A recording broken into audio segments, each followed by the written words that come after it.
Gua pernah hampir pacaran sama anak indigo. Jadi 1 bulan yang lalu gua ngedate sama salah satu cewek dari dating apps. Dan ini pertama kalinya gua ngedate sama cewek yang tipe gua banget. Terus kalau diajak ngobrol tuh nyambung banget lagi. Tapi menurut gua minusnya di awal dia udah buka-bukaan. Dia cerita kalau dia ini indigo. Sebenarnya gua agak ilfeel, tapi karena dia ini cantik, ya udahlah ya. Dan mulai tuh dia cerita tentang penglihatannya. BTW first date kita tuh di cafe, tapi kafenya itu kayak cafe di atas bukit gitu. Dia bilang katanya cafe ini banyak penunggunya karena dulunya tempat ini bekas kuburan tentara Belanda. Dan sosok penunggu terkuat di tempat ini berwujud laki-laki berbadan besar pakai baju tentara Belanda. Terus dia nanya ke gua, "Kamu tahu hantu orang potek?"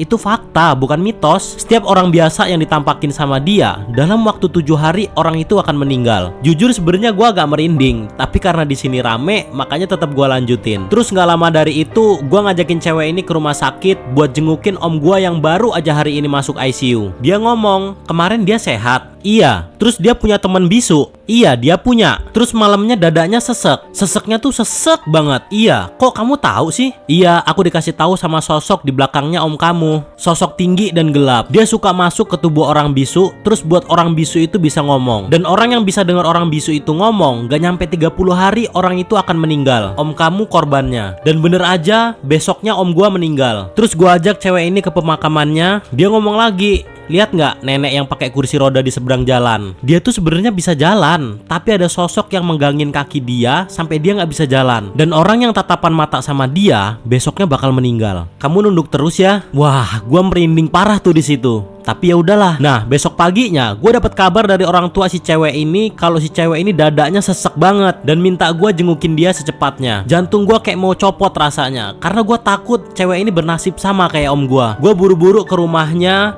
dan karena ini pertama kalinya gue sungkem sama orang tuanya. Abis itu ngobrol dikit sama mereka. Ibunya nanya ke gue, emangnya kamu siap menerima kekurangan anak saya? Wah, dengan lantang gue jawab tuh, jelas siap tante. Soalnya saya juga gak nganggap indigo itu sebagai kekurangan. Justru saya nganggap indigo itu sebagai kelebihan karena dia bisa ngelihat sesuatu yang orang lain gak bisa lihat. Ibunya jawab sambil heran, maksudnya indigo apa ya mas? Anak saya ini bisu dari lahir.